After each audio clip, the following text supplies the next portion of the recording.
All right. بسم الله الرحمن الرحيم والحمد لله رب العالمين. اللهم صل وسلم وبارك على نبينا محمد وعلى آله وصحبه أجمعين. بعد.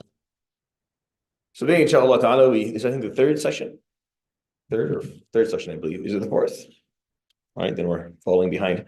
So the goal is, inshallah, is to finish sometime second week of August, the latest, to make sure that so the semester ends with the end of August and begins with the beginning of September. I usually try to finish this first or second week of August. The exam will be right afterwards, and then we have a week or two off before we move on to the next semester. And I give this course every spring and summer semester, so May, June, July, August. Until I have enough people who have taken it and are willing to move on to a second level course, we'll keep on doing that. And then once I feel there's enough, inshallah, we'll do a second level course.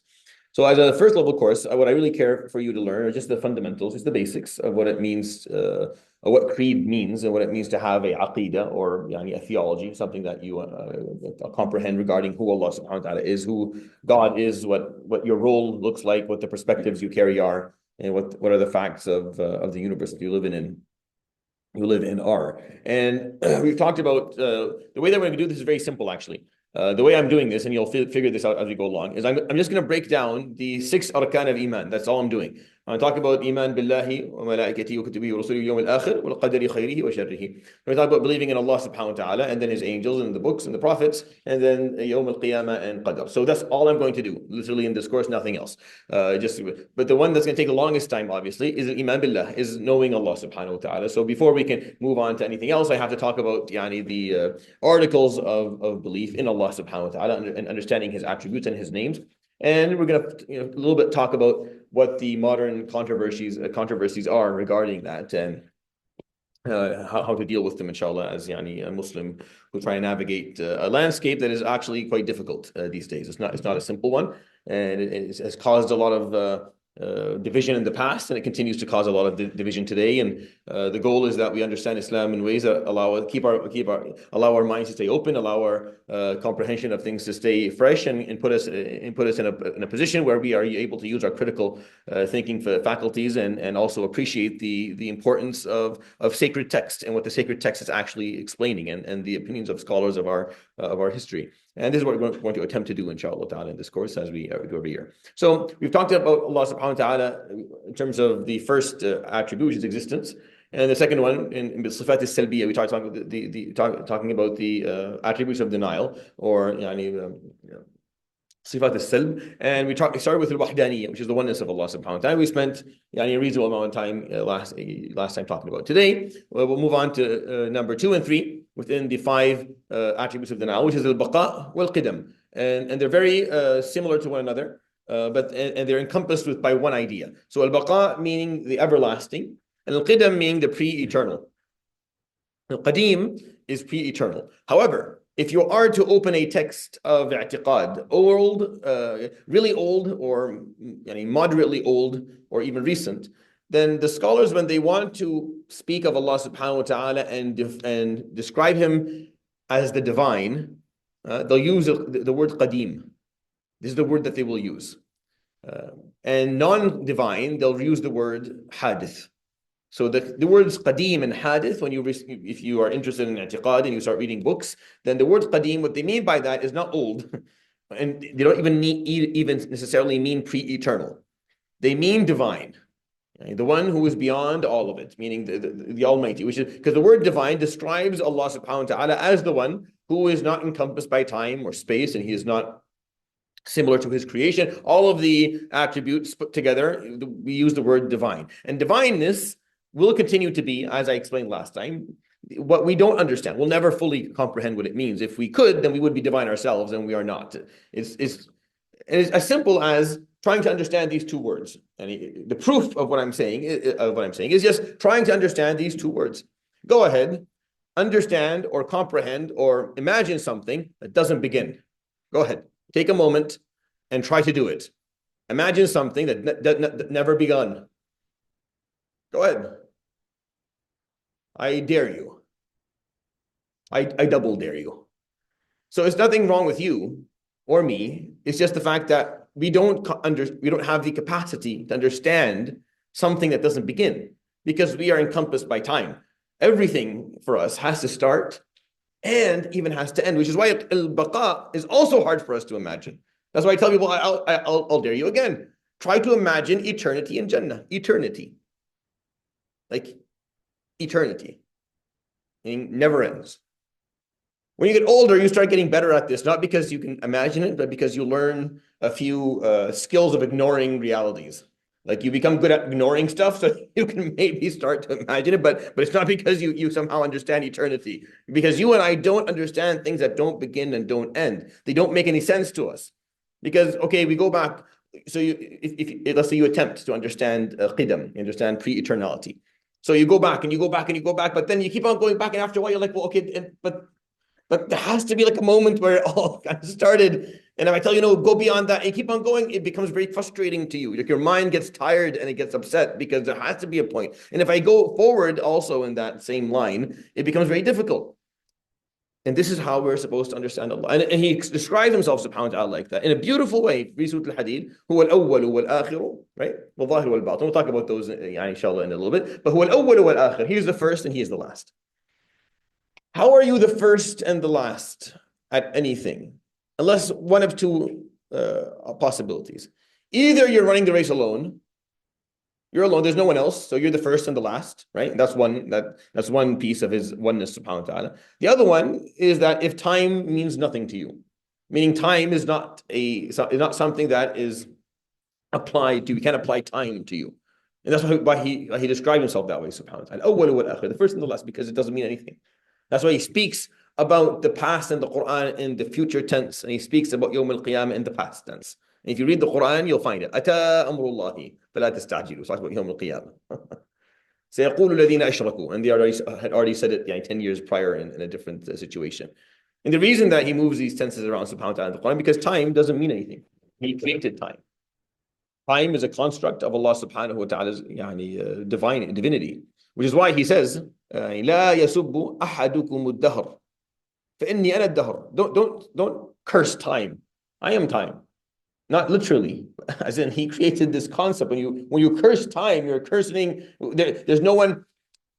So if I curse a meal, which I never should, obviously, but let's say I curse a meal, well, it doesn't immediately go back to God because my wife made it, right? And not only did she make it, but also the ingredients were bought from a grocery store. So my cursing can be directed into different directions that go. But when you curse time, you're basically just cursing God because no one made time, no one controls time. Time marches on, despite your best efforts. It marches on. It doesn't slow down for anyone. Doesn't stop. It doesn't care. Nothing scares it. Nothing excites it. Nothing changes anything. You're young today. You're going to be old soon. There's nothing you can do about it. And there'll be moments in your life where you wish time would just slow down just a little bit so you can get, and it won't. And important people will die, and others will be born, and time doesn't care. Time just keeps on marching along because time is stronger than everybody. And time is the one thing that will beat all of us. And it takes us all. Not only does it take our bodies, it takes our memories, it takes our realities, it takes our history, it takes the things we love, it takes the things we hate.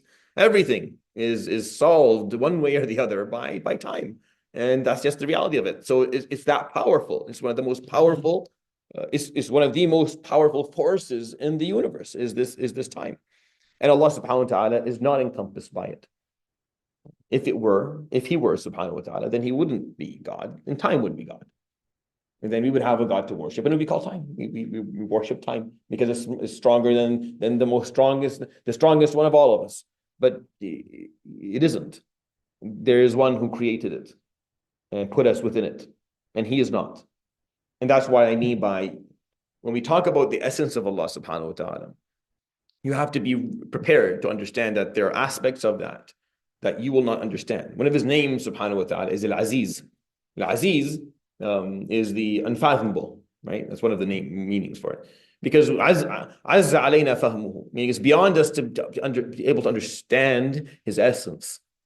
There's certain aspects of him, subhanahu wa ta'ala, that we just can't grasp because we don't understand things. And just like when we talk about space in a few moments, as we move along, same thing. You can't imagine anything outside of space. Space is needed in order for you to identify anything. But yet, subhanahu wa ta'ala, he's a zahir wal batin. He is the apparent and he is the hidden. And well, how can you be both at the same time unless there's no one but you, or space does not apply to you? And because space does not apply to him, subhanahu wa ta'ala, so he's not encompassed in space. And if he's not encompassed by space, then how do you understand him, subhanahu wa ta'ala's essence? If he's not, if he does not, he's not subjected to time, he's not subject to space, then how is my brain going to be able to fathom his essence? It can't. And that's why he's God. And that's why he's God, and that's why he's divine, and I'm non-divine. That's why he is infinite, and I'm finite. And that's why the difference. He's immortal and immortal, because he is subhanahu wa ta'ala not encompassed by these two constructs that are the parameters of your and my existence. Today we call it space-time continuum or time-space, or in every school of science will give a different name to it. But what they've concluded is that they're both one thing. That the fabric of existence is somehow entangled between time and space, and you can't really untangle them. And that's kind of what quantum mechanics is explaining. That really they're not two separate things. Time and space aren't two separate things. They're one thing, and we just don't understand exactly how they work together yet as clearly as we would like. But both of them give us at least two dimensions of understanding the world around us. And Allah subhanahu wa ta'ala is not encompassed by either of those dimensions. He is neither subject to time, nor is he subject to space, subhanahu wa ta'ala. And understanding that requires a little bit of time. So here's the difference in what I'm trying to say. You can understand when I say it with words that Allah is beyond time. You can understand that because you see time, and you see everything that exists within time is mortal and it's finite. It does not support its own existence, and it starts and it ends. So nothing in time is God. Everything is it begins and it ends, and it begins and it ends. So nothing is God. So you understand that Allah must be beyond time, so it's clear to you. But you can't understand what that means. See the difference here? It's a big difference. You can fathom the idea. Oh yes, there is a being that is beyond time, that time does not apply to. But if I ask you how, are you able to answer? So this is the fine line that I want you to observe. If you're able to observe this fine line, then you will be safe in your aqeedah for the rest of your life. You'll have no problems. Just be able to observe this fine line between being able to say, yes, I understand that Allah subhanahu wa ta'ala is beyond time. Time does not apply to him, but I don't understand how that works. And I'm not going to wet my feet into that realm. I'm not going to start doing falsafa and kalam and start talking about things I don't understand and trying to explain how Allah subhanahu wa ta'ala is beyond time. You can't. It's okay. It's okay because you and I these are our parameters.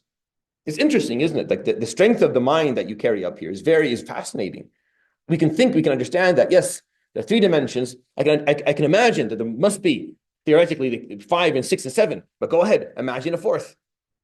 Imagine a fourth. You can't. No matter what you do, you're because you're subject to these three. We're confounded by them. We can't set free from them. But our minds are so powerful that we can foresee that there can be more for sure. I can't understand them, but I know that there must be. And that's the difference between the spirit, the ruh, and this body and the nafs. Right? This body is from the earth. It is shackled by it. It is limited to what the parameters of nature are. The spirit isn't. The spirit comes from Allah subhanahu wa ta'ala, so it's much more free. So it can fathom these things, but it can't necessarily understand because it's shackled a little bit. Which is why you have to kind of differentiate between that which you can explain and you can go into the how, and that which you can't. And whatever you can explain with a how, that's where science comes in. Science is not interested in the who, or the what, or the why, or it doesn't care about that. Science doesn't care about your purpose and who put you here and why and when. No, science cares about how things happen. That's why science is not even interested in it talks about the Big Bang Theory, what happened before, it doesn't care. Science doesn't study that. It's never going to happen. No one's studying this. There's no scientists who are working on this stuff because there's nothing to work on. Because science can only analyze the observable universe and explain how things are happening. And that's what it's for. And that's what it's good for. And that's what it should be used for. And the more you understand the how, the more you're in awe of whatever force put this all in movement. The more you understand, إِنَّمَا يَخْشَى اللَّهَ مِنْ عِبَادِهِ الْعُلَمَاء. Exclusively the ones who truly revere Allah are the ones who are educated, the scholars and the scientists. Why? Because they understand it's one thing to see a beautiful creation and say, subhanAllah. It's another thing to understand how it actually got there and what it took to get there. I'm much more impressed when I study molecular biology and I look at I look at the DNA strains and I understand how complex everything is, how it actually works, how each cell is its own kingdom that functions on its own and in collaboration with everything around it to make the smallest of small creatures and to give them the ability to do a simple function.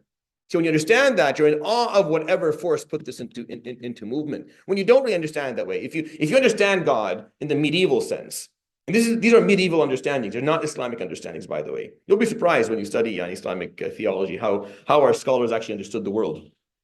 It's actually very interesting. Medieval understandings, on the other hand, they picture God, even in their cathedrals, and when they draw a man with a long beard sitting on a throne, and he's zapping things into existence. Just zapping a giraffe and a horse and a human being and a hayt and whatever, just zapping things into existence.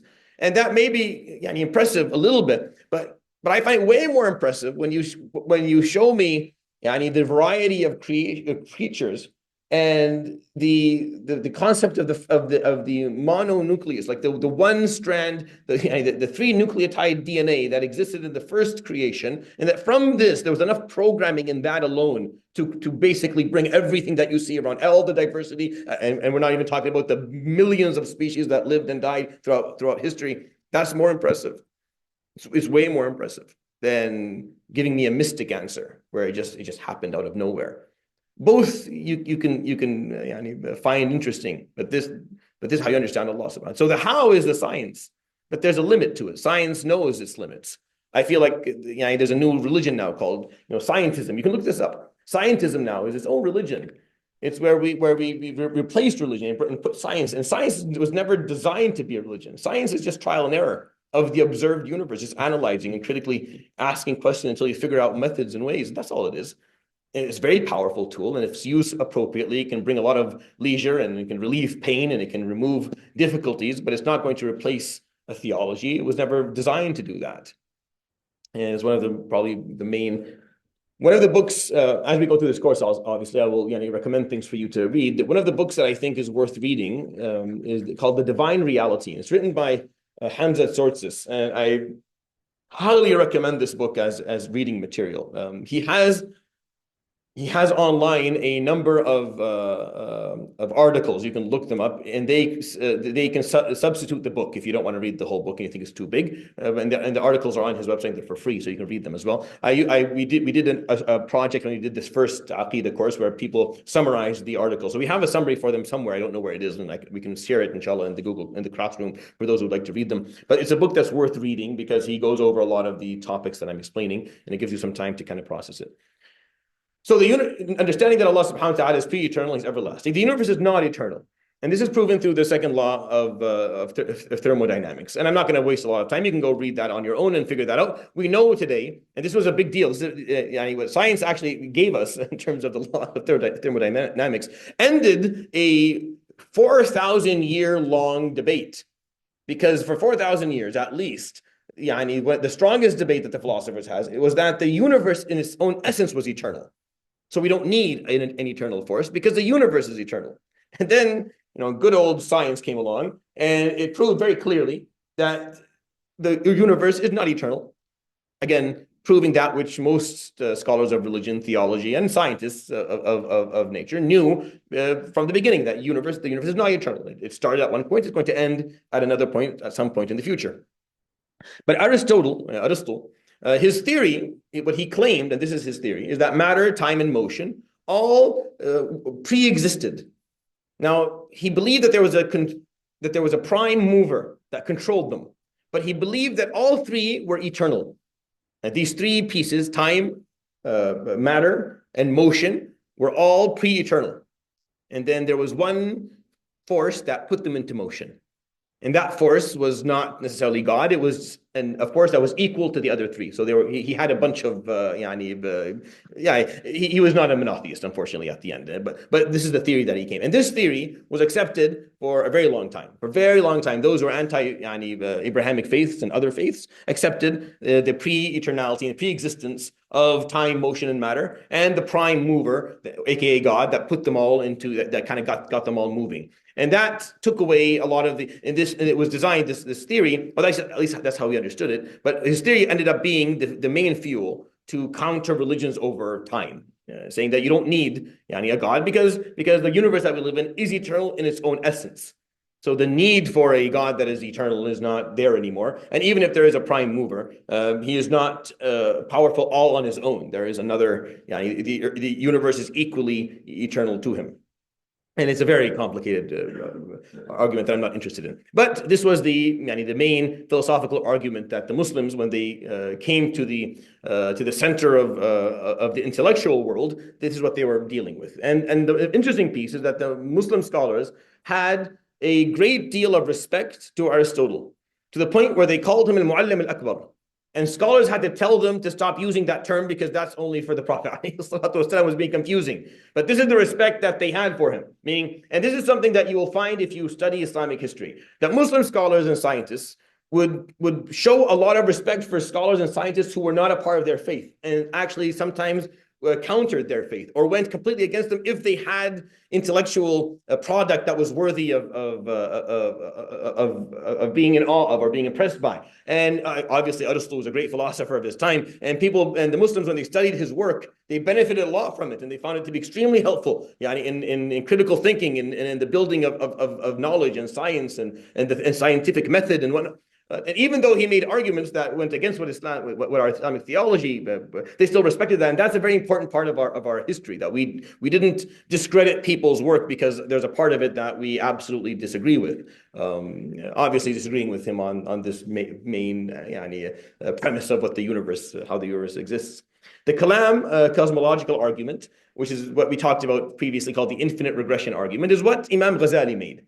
He made this argument in terms of the fact that the universe is not eternal. And I think that his argument stands still today, where he said that if the universe is eternal and it's pre-existing and it goes infinitely in both directions, then there's no starting point for the universe. If there's no starting point for the universe, then my existence would be impossible, because for me to exist, you have to take my pin and put it in 1985 so that I can be here today. But if the universe keeps on going backwards, then I can keep on going back, and time would never arrive at this moment in order for me to exist to begin with. So he made this argument, and this argument, till this day, still holds its merit in terms of one of the strongest arguments. We don't really need it anymore, but it's still, because the universe is not eternal, but it still stands from a philosophical standpoint. An eternal universe requires a completely different set of laws of physics. And I talk about that in the 7-episode series that I have, so you can go back to that. And there's a few books that I'll recommend there for you to read, not by religious speakers, not by religious people to begin with. They just talk about the laws of the non-eternal universe. And if you were going to have an eternal universe that didn't start and doesn't end and is expanded and has no limits in terms of its own space, then you would need a whole different set of laws for it actually to exist the way it does. The laws that we have, by definition, they dictate that. They are telling us through their own presence that the universe is not infinite. And our minds are bounded by time. We require everything to have beginning and an end. Allah subhanahu wa ta'ala is beyond that, is not subject to the law that as He created it. If Allah subhanahu wa ta'ala was subject to these laws, then these laws would be God. And space-time would be God, and He would be something different. And you cannot have Allah subhanahu wa ta'ala subject to a law that He created, by definition of creation. Once you create something, by definition of what creation means, you have control over it. So these silly fallacies that they bring up every once in a while. You probably heard this at some point. Oh, can God create a boulder that He can't carry? Right? Ever heard that stupid statement? So that statement is flawed linguistically by nature, right? Because you just use the word create. Create means that He has full control over it. So think of a different word. The word create, by definition of what the word means, within it, when you create something, you have full control and full knowledge of, because you created it. You didn't give birth to it, you created it. because we always think a creation is similar to giving birth, right? Or we see it similar to someone writing a poem or inventing a machine of some sort or coming to a discovery. None of these things are creation. None of these things are even close to creation. Creation is where you go from nothingness to somethingness, and that's not something that even I understand. But creation, by definition, doesn't allow for that. So you might as well ask, can he smell the color purple? You might as well just ask a question that absolutely makes no sense at all, because the question in its own essence is flawed. And I talk about these fallacies as well in that course, so go back to that, inshallah. All right, so moving on. So the 5 attributes of denial: number 1, الوحدانية, القدم, البقاء. Number 3, قيامه بالنفس, or self-subsistence. And this is, I've talked about this a little bit, so I won't take too much time here. But there are 2 types of existences: either a constant existence or a variable one. Either you are here all the time, or you are here sometimes. And those are 2 very different things.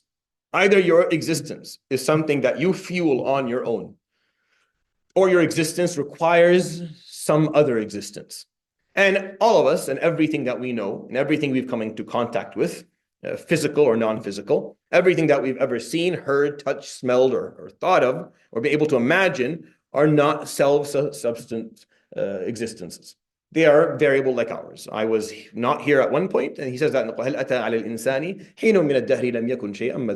does the human being not remember that there was a time when he was not even a thought? I mean, the human being was not even a thing. Like, the word meant nothing because there was no evidence of his upcoming existence. And he wasn't a thing. So you and I are not divine. We don't have self-subsistence. We exist in a variable manner, not just as individuals, but as collective as well. As a collective race, we're not. If you study the history of this planet, you know that this is we're coming to a 6th ice age at some point, and many creations have existed before us and been wiped off the planet, and at some point it'll be our turn to be wiped off this planet. And it's just the difference is there's a continuation to our story that maybe not all the stories before us had. But either existence is constant or a variable. Either you require external assistance to exist, to sustain or maintain your existence, or you are self-sustainable. And when we talk about Allah subhanahu wa ta'ala, He is a samad. When we say قُلْ هُوَ اللَّهُ أَحَدْ, that's His wahdaniyah. Self-subsistence, Allahu samad. The samad in Arabic means the thing that everything else depends upon. That's what as-samad means. That which others depend upon. And that's who He is. He's al-qayyum, subhanahu wa ta'ala. Qayyum, the one who, you stand or you take a stand or you exist. Al-qayyum, the one whose existence is His own. It was not gifted to Him. It was not offered to Him. No one else supports it for Him. See, you can understand what I'm saying, but can you imagine it? Can you comprehend it? Can you understand how it works? You understand the difference here of what I'm trying to say? When I say pre-eternality, you understand the word, you understand the meaning. You can't imagine it. When I say everlasting, al-baqa, you can understand what I'm saying, but you can't imagine it. Right? You don't understand how. When I say qa'im bin nafs, samad subhanahu wa ta'ala, qayyum, He is one who requires nothing. He's existed, His existence is His own. My existence was granted to me. My parents, your parents, everything. The existence, something came before it to allow it to exist. So you understand something that exists on its own merit. But can you imagine how He does it, subhanahu wa ta'ala? No. And then the 5th one we're going to talk about is the same thing. The only one of the 5 sifat al-salbiyya that we can actually understand and imagine is al-wahdaniyya. That's it. That's why tawheed is the main part. Because it's the only one that you can do both.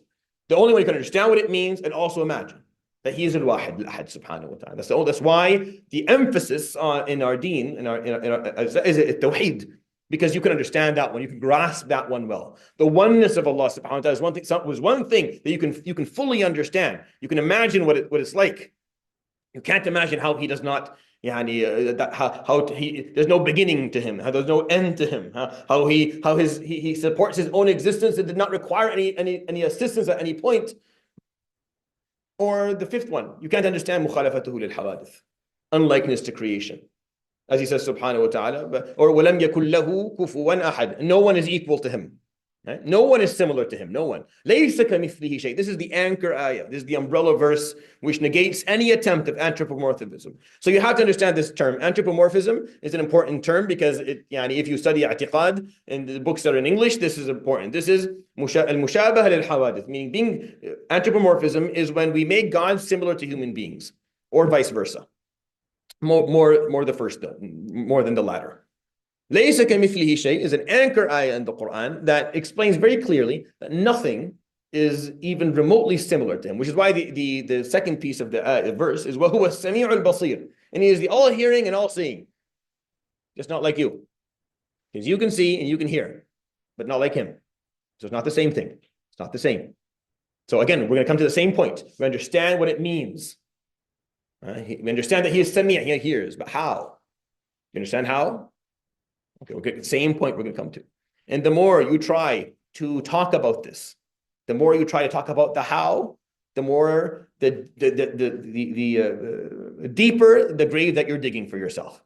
And all of the difference of opinions that we have in our i'tiqad come from trying to talk about things that we don't understand. Given that there are some things that we have to talk about because the logical mind is capable of generating some degree of answers for it. So creations are not similar to Allah subhanahu wa ta'ala in their essence. They're not similar to Allah subhanahu wa ta'ala in their attributes. They're not similar to Allah subhanahu wa ta'ala in their actions, in their abilities, in their consciousness, in their intellect. Creations are not similar to Allah subhanahu wa ta'ala. Even though a lot of these words in Arabic, you're going to describe Allah subhanahu wa ta'ala with the word and then describe yourself with the word. Right? You're going to be able to describe both. You're going to say Allah subhanahu wa ta'ala huwa ar-Rahim. And you're going to say the Prophet alayhi salatu wasalam bil mu'minina ra'ufun rahim as well. You're going to call him Rahim too. And you're going to call a lot of people in your life Rahim. But is his rahmah subhanahu wa ta'ala similar to yours? And is yours similar to his? And is there any similarity in the quantity or quality or a methodology or the essence or substance or the how? No, there's no. It's just the basic understanding of the word. The basic understanding of the word, as in the positive or the negative, as in the negation of punishment or the allowance of ease. Just the basic understanding is going to be allowed. So when we talk about these controversial topics that we're going to bring up here, understand that even the stuff that are not controversial, we don't understand. We can't imagine or fathom how we are similar to Allah subhanahu wa ta'ala. And that's why He is Allah and we are His creation subhanahu wa ta'ala. And actually, there's a point for all of this, by the way. Like, well, what's the point? Oh, there's a definite point to all of this. Just be patient so we can get to the end of it. And then I'll explain the point. Allah subhanahu wa ta'ala, there's a very good reason why it is that He used these words to describe Himself and why He created us in the way that He created us. There's a very strong symbolic meaning to it all that should actually fuel your purpose as a Muslim and as a human being in this world. But instead, we like to get caught up on all these little semantics and then Allah's attributes are only as He explains them. As He explains them, to the degree that the critical and logical mind can meaningfully comprehend them. So anything Allah subhanahu wa ta'ala describes Himself as, it's only as He describes it. Nothing more and nothing less. We accept it as He describes it, to the degree that our minds are capable of understanding them in a meaningful way. Because at the end, the Quran is only understood with the mind. If you need the logical mind, the critical mind to understand the words of the Quran. If you remove the aql, then there's I don't know a bunch of how is this going to work if we remove the basic laws of logic or philosophy to understand things? So we need these laws to understand what's being said, but then we understand that we only accept that which Allah subhanahu wa ta'ala describes Himself as, and we hold to that. And this is what we're going to teach here, is that we stick to what Allah subhanahu wa ta'ala tells us. What He tells us is the truth, and we stay within the parameters of what He tells us. And this is what every school. So when I pointed out at the beginning. And it's always nice to kind of hear the rumbles every time I do this. Every time I start this, listen, I do this on purpose. The first thing, I point out that there are 3 schools of i'tiqad. I point out the names, and then I walk away and I listen just to see how much rumble comes out of all of this. And because they come from the woodworks, and oh no, the sheikh is that. The reason that I teach this aqeedah this way is because of you. It's because of you, because of how you were taught, how you were brainwashed, and how you don't know what you're talking about, and how you're actually harming yourself and other people. In no way will I, in this course, actually discourage anyone from following any of these three schools of thought. I actually defend your right to continue to hold your creed the way that you hold it. My problem is that many of you are taught that anything else aside from what you were taught is wrong. This happened 500 years ago. It just happened in fiqh back then. It was happening in fiqh. We were still at our development as Muslim ummah. We were still doing it in fiqh. We were still sitting here and saying this is the Shafi'i way of doing things. The Hanabila, these are all, or the opposite, and vice versa. And the world was that way. This is how the world was. The Muslim world, these are stories that are well described in our tradition, and I don't want to, because saying these stories, telling you these stories sometimes can make people doubt themselves, because there's a lot of brutality that we've practiced against each other just from a fiqh perspective. There's no story where a Maliki and a Shafi'i are praying together, and the Shafi'i puts his finger up and Salah just keeps it up, and the Maliki moves it around. And the Shafi'i got upset and he broke his finger. He was too much movement, man. Just keep it. You're distracting me. Simple stuff like that. And this is an ongoing. These type of stories are there. It only in the last 250 years that the Muslim scholars stopped. Scholars have never been a problem. It's always been the followers, by the way. Like actual scholars have no problem with and they will defend their points strongly, and they will go after the other argument with heavy words. But these are scholars that are arguing, and they have every right to do that. For example, you are not welcome to come to a cancer conference and listen to scholars of medical oncology argue about dosing of chemotherapy.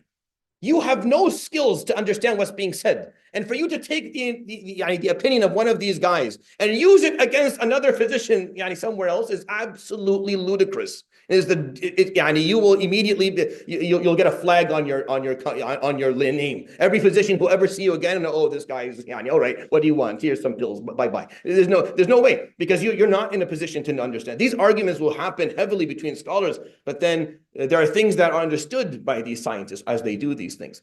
For students of knowledge, for people who you can barely to actually carry these arguments 800, 900 years into history and talk about scholars that are way beyond I don't understand it, and it's actually very rude. Honestly, all your and this exists in all camps, by the way, whether it's the Athari camp or the Ash'ari camp or the Maturidi camp. You have people who teach creed in a way that will make the person who learned this creed an enemy to every other person who learns this creed. And all they lack, they have a lot, they disagree on a lot of things, but they have one thing in common: they are extremely lacking of adab. They have one thing in common: they all lack adab. They have no etiquette at all. They have no respect. They say things about scholars who they would be lucky if that scholar wore them as a shoe during his life.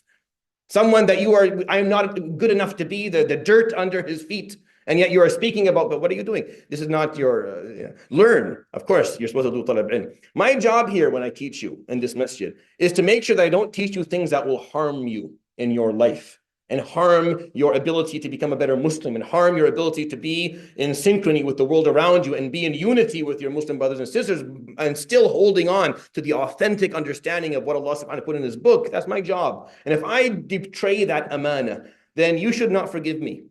You shouldn't forgive me if I betray the amana and I teach you things because I have an agenda and I want you to understand Islam in a certain way that will somehow benefit me or benefit my name or benefit what it is I'm trying to do, then I have betrayed what I've been entrusted with.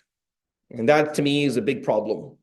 So yes, I put out those names specifically at the beginning so that I can hear the little rumbles that happen, so I can come up and see if I can help some people. Sometimes I can help and sometimes I can't. Sometimes the ship has sailed so far into the east that there's no way for me to help anymore because it's not possible. So be careful a little bit of what it is that you were taught and what you were led to believe. And listen, I have no Jamal or Naqa in this race. Like, I don't have anything that I need to defend. There's no one that I'm extremely loyal to, and there's nothing that there's nothing. I don't have anything. There are no enemies. What I'm trying to explain to you is what and this is what my teachers in Sham specifically has a very interesting approach. And learning the deen in Damascus, it's a very interesting approach, because Damascus is the city that lived within Damascus lived Ibn Taymiyyah, Ibn Arabi, both of them. Scholars of Damascus won't say a bad word about either of these individuals. They wouldn't dare say something, because all of these are the scholars of our background. So you grow up with a certain reverence of people of knowledge, even if you fundamentally disagree with them on certain things that they were saying. And that is extremely healthy, and it's very important. And I find it very weird when I listen to scholars, and I maybe they're not thinking of the implications of what they're saying, and that's how I adhuruhum, and I forgive them for it. Of course, that what they're saying is actually fueling a lot of hatred and animosity in the hearts of people who don't know what they're talking about. And you're brewing a whole generation of young Muslims who can't think freely, who can't understand other people's point of views, and are actually at odds with the Muslim world that they're living within. Imagine if I grew up in the 90s in Saudi Arabia. You don't know what I know. You think no. You can't grow up with it's changed a lot since then. You can't grow up with being told that the majority of the Muslim Ummah are lost, and the majority of scholars of the Muslim Ummah are corrupt, and the majority of scholars of the Muslim history are corrupt. If you say that, then what exactly are we doing here? Why are we wasting our time? What, just your guy is the good guy? Everyone else is ya Sheikh. Wahid Allah. You don't accept that argument from others who say that the Sahaba were all corrupt except a couple of them. You don't accept that argument. You look at them and say, what? You're going to make the argument that all these people beside him, alayhi salatu wasalam, corrupt except 4 or 5? You look at that argument and you say, shame on you. That's not an argument you should make. Of course, these people were great. He trusted them. He empowered them. So why did you accept it on, on those who came after? The great names that carried this ummah on their shoulders and then put it on ours. Anyways, that's my last rant for this topic. And throughout the course, now we'll actually go into learning the material. So we're going to talk about 2 issues of discussion within mukhalafatuhu lil hawadith. We're going to talk about anthropomorphism, and we're talking about seeing Allah subhanahu wa ta'ala, because these are the 2 topics that come up the most and have some controversy. Some of the controversy is modern and recent, and some of it is very old and doesn't really apply anymore, but I think both of them are important for you to know. Because all you really need to know from a aqeedi perspective or theological perspective is that Allah subhanahu wa ta'ala is not similar. So anything that you hear Allah subhanahu wa ta'ala saying about himself is not the way you think it is. And anything that you see that you do, and then you want to draw analogy to Allah subhanahu wa ta'ala is wrong. That's what this means. Nothing. Now, he is generous and you are generous. Nothing like you, nothing like him. That's it. How are you generous? There's you have to overcome your stinginess and your selfishness. You have to take materialistic wealth that you inherited or worked for or brought into your home. You have to offer it to someone else, losing. That's what generous is. Is that how Allah subhanahu wa ta'ala is generous? No. He is generous, so he is giving. You understand that piece, and he offers those, but it's not the same method. And it's not the same, there's not the same quantity, not the same quality, not the same essence. For everything. You think of it, and I will repeat the same argument to you for every single word that you will think of. So let's start with the anthropomorphism, because this has been the human being's problem. So let me make this very clear. All schools of Islamic creed, all of them, refuse any resemblance for Allah to his creations, all of them. There is not an Islamic school of creed, there's not an Islamic school of theology that accepts Allah subhanahu wa ta'ala being similar to his creation. كلهم يرجو لله تنزيها. All of them are trying to exalt Allah subhanahu wa ta'ala from being human, or from humans being like him, or from him resembling his creation, or from creation resembling him. All of them. What they differ on is how they do it. They don't differ on the actual concept. This is what you have to take. And this is the story of life, really. If you and I have the same goal, like we want the same thing. We're differing on the how. That's fine. That's life. That's normal. Be comfortable with that. We're going to differ on the how. We're not always all going to walk the same route to get there. We're not always all going to think of the same methods to arrive at the same point. The question is, what do we want? Do we want the same thing? Or do we want something different? No, we want the same thing. All schools of Islamic creed want the same thing. That Allah subhanahu wa ta'ala, huwa al-Quddus al-Subuh subhanahu wa ta'ala, he is beyond all creation. They just attempt to approach that or achieve that through different ways. I mean, they imagine that this is the right way to do it, and that's where they differ. And just like the madhahib of fiqh, what do they want? They're all trying to figure out what is the action that is most pleasing to Allah subhanahu wa ta'ala. That's what fiqh is. Trying to figure out what is the best thing to do in this given situation. What would please Allah the most, right? And they're going to get there in different ways. Sometimes they'll come to different conclusions, but the goal is the same. The goal is, Ya Rabb, we want to please you the most in the way that you want to be pleased. No agenda, no hidden, nothing. Just what's the right way to get there? And that is khilaf, that's ikhtilaf, that is differing, that is healthy, that is by design how our deen was put together. All Islamic schools of creed aim to exalt Allah from any form of imperfection or flaw. So there are 7 words in holy text. These are important. So al-wajhu wal-yadanu wal-aynu wal-qadam wal-saq wal-asabi' wal-shakhs. These are 7 words that exist in holy text. I put in front of them the translation of these words into English. And I put them there for a reason, because we're going to talk about that in a moment. Because actually translating these words into English is impossible and is actually completely wrong. But I put the translation there so that you can get my point as I explain. These 7 words exist in holy text. They exist in the Quran, and they exist, and if they're not in the Quran, they're in the authentic sunnah of the Prophet ﷺ. Words the Prophet ﷺ used when he spoke about Allah subhanahu wa ta'ala, and words that Allah subhanahu wa ta'ala used when he spoke about himself. Al-wajh. Al-wajh, Allah subhanahu wa ta'ala will say, kullu shay'in halikun illa wajha. Right? He uses everything will meet its demise, everything will die, everything will end. Illa wajha, except wajha. So if we want to translate that into English, except his face, that's a problem. Because these words are not supposed to be translated. These words are not designed to be translated to begin with. So what do we do with this word? How do we understand this word when he says wajha subhanahu wa ta'ala? So here's the first point. These are neither attributes nor actions. When we talked about Allah subhanahu wa ta'ala, I said that he has names, and then he has attributes, and he has actions. Attributes, he is Rahim. Actions, he will show Rahmah, right? Attribute, he is Kareem, he is generous. Action, he will show Karam, and on, right? So their attributes and their actions. When I say the word wajh, what is the word wajh in Arabic? Is it an attribute or is it an action? It is neither. I don't describe you and say you're a wajh. I can't do that. I can't describe you as a face in English, and it doesn't work that way. So the word wajh is not an attribute. Is the word wajh an action? It's not. So what is it? For us, it's an organ. It's a piece of our body. Is that what it is to Allah subhanahu wa ta'ala? Is it? Everyone agrees that of course not. Hasha lillah subhanahu wa ta'ala.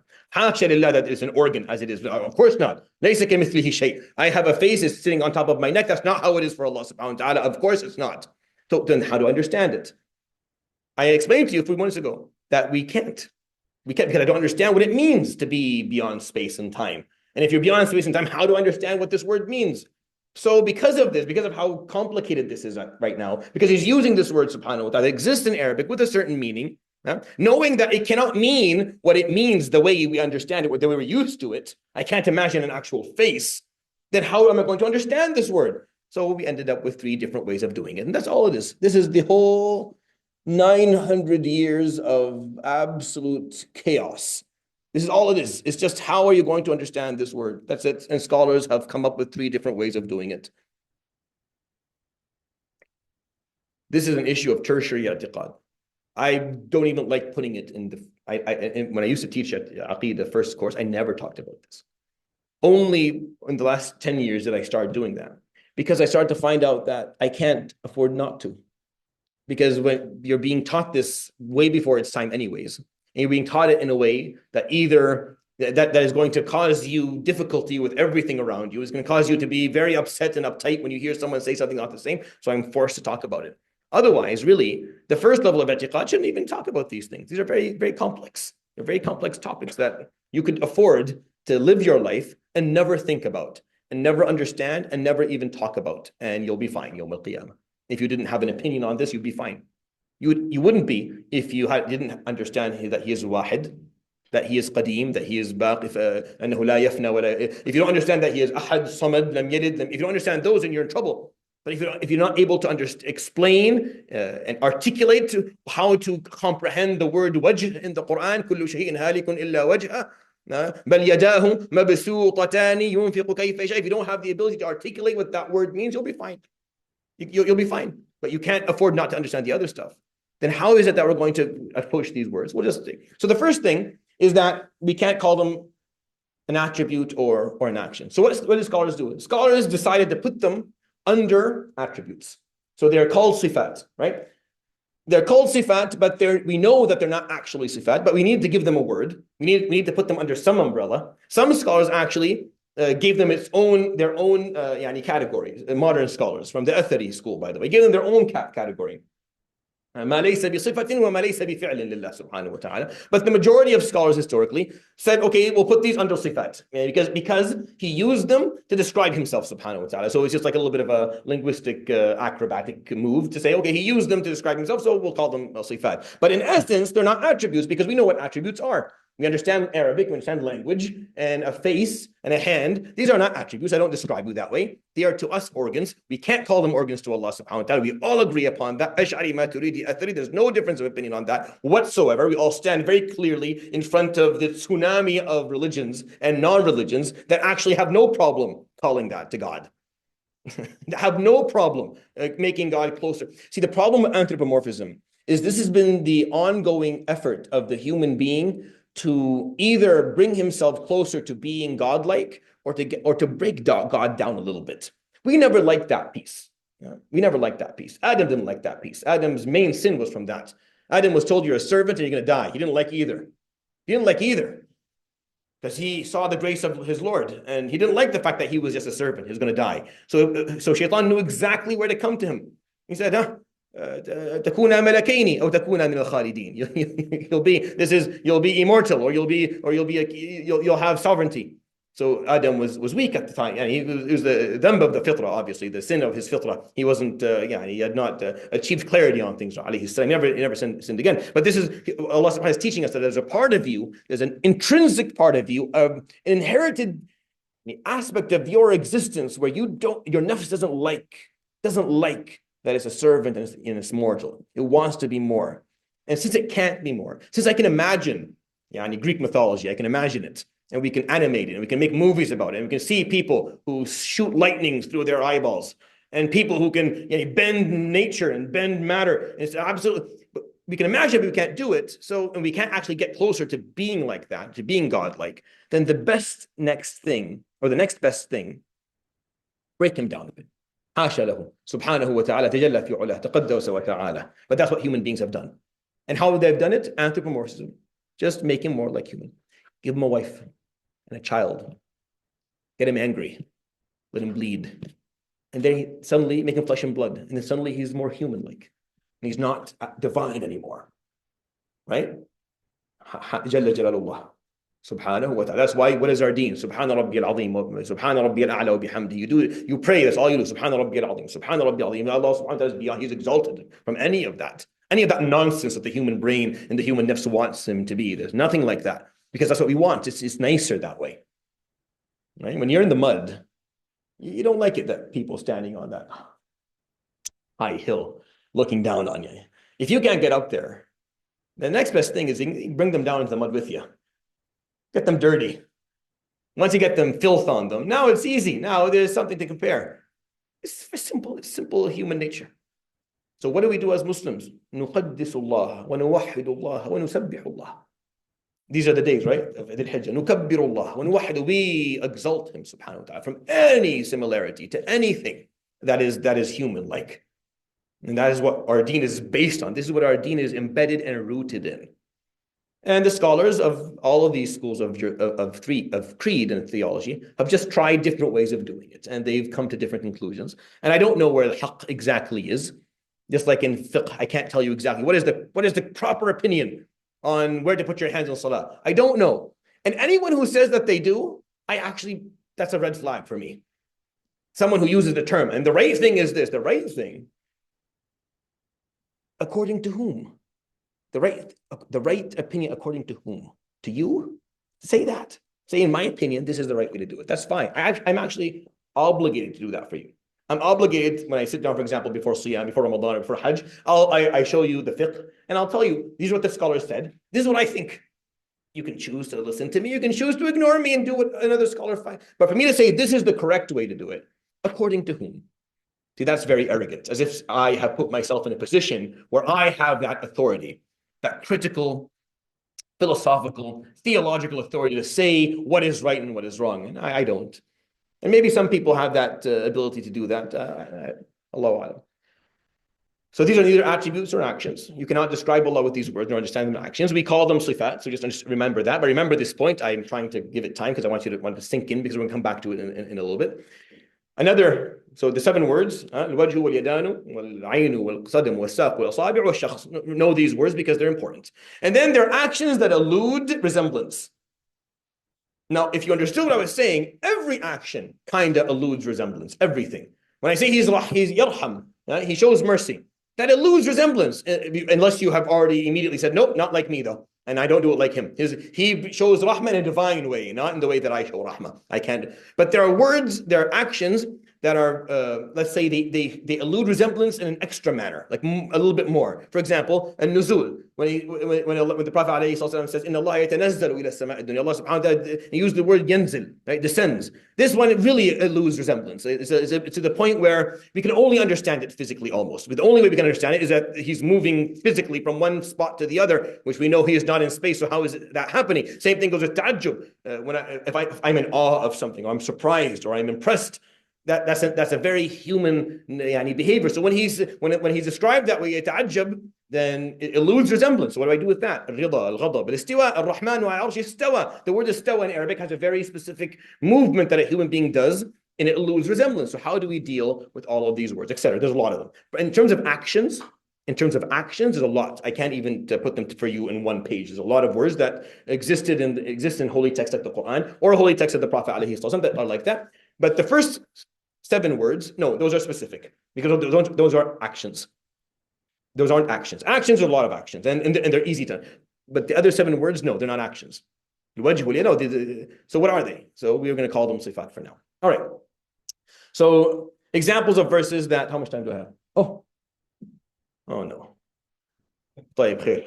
Examples of verses that have actions that elude resemblance. So Rahman al-Arsh istawa. وَجَاءَ رَبُّكَ. Ja'a in English, if you translate ja'a, came, right? And coming is from one spot, from A to B. So is that what Allah subhanahu wa ta'ala is doing? See? No, hasha lillah. Everyone, no, that's not what he's doing. So what is he doing? It's just, can you understand that? No. Can you explain it? No. Then how are we going to deal with the word? That's what the scholars did. They figured out 3 ways to deal with this word because it's a hard word to actually explain, because we know that Allah subhanahu wa ta'ala is not doing it as I would do it or you would do it. وَالْأَرْضُ جَمِيعًا قَبْضَتُهُ. الْقَبْضَ is a fist. قَبْضَتُهُ يَوْمَ الْقِيَامَةِ, or the palm of a hand, right? What does that mean? Example in the hadith, the Prophet ﷺ says, خَلَقَ اللَّهُ آدَمَ عَلَى صُورَتِهِ. Allah subhanahu wa ta'ala created Adam عَلَى صُورَتِهِ. I don't even know how to explain this. In English, I've never narrated this hadith in English in my life. I never will. But I don't even know how to articulate it appropriately. It'll take me 15 minutes to just explain what the hadith means, because it's very difficult. It's very suratih is on his resemblance. So Allah created Adam in his resemblance. And what does it mean? I don't know. Most scholars don't. It's a difficult because we have to be very careful. We know that we're not, because we don't resemble Allah subhanahu wa ta'ala, and He's not resembling us. So what does that mean? There are beautiful ways to understand this, and I will come back to these verses and explain them to you in a way that will make you very happy, and you'll see the symbolism, and you will praise Allah subhanahu wa ta'ala more when you understand it appropriately. But right now, I want you to be scared a bit, so that you can take some time and really think about how you're going to deal with this. أخذت الرحم بحقو الرحمن. الحقو is the pelvis.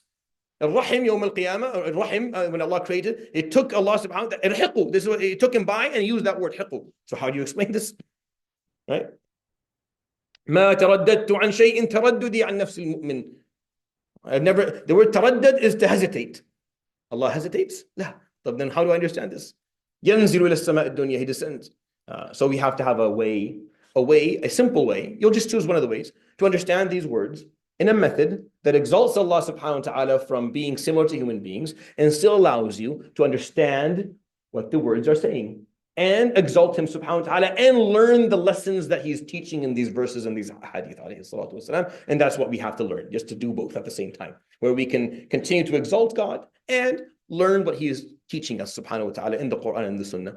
And that's what all the scholars of Aqeeda did, and we'll start inshallah with the Athari or late Hanbali school approach next week bidnillah ta'ala. Subhanakallah bihamdik, shanu la ilaha illa anta, astaghfiruka wa atubu ilayk, wa sallallahu wa sallam wa baraka ala nabiyyina Muhammad wa ala alihi wa sahbihi ajma'in. Jazakumullahu khair wa barakallahu feekum. Assalamu alaikum wa rahmatullahi ta'ala wa barakatuh. Allah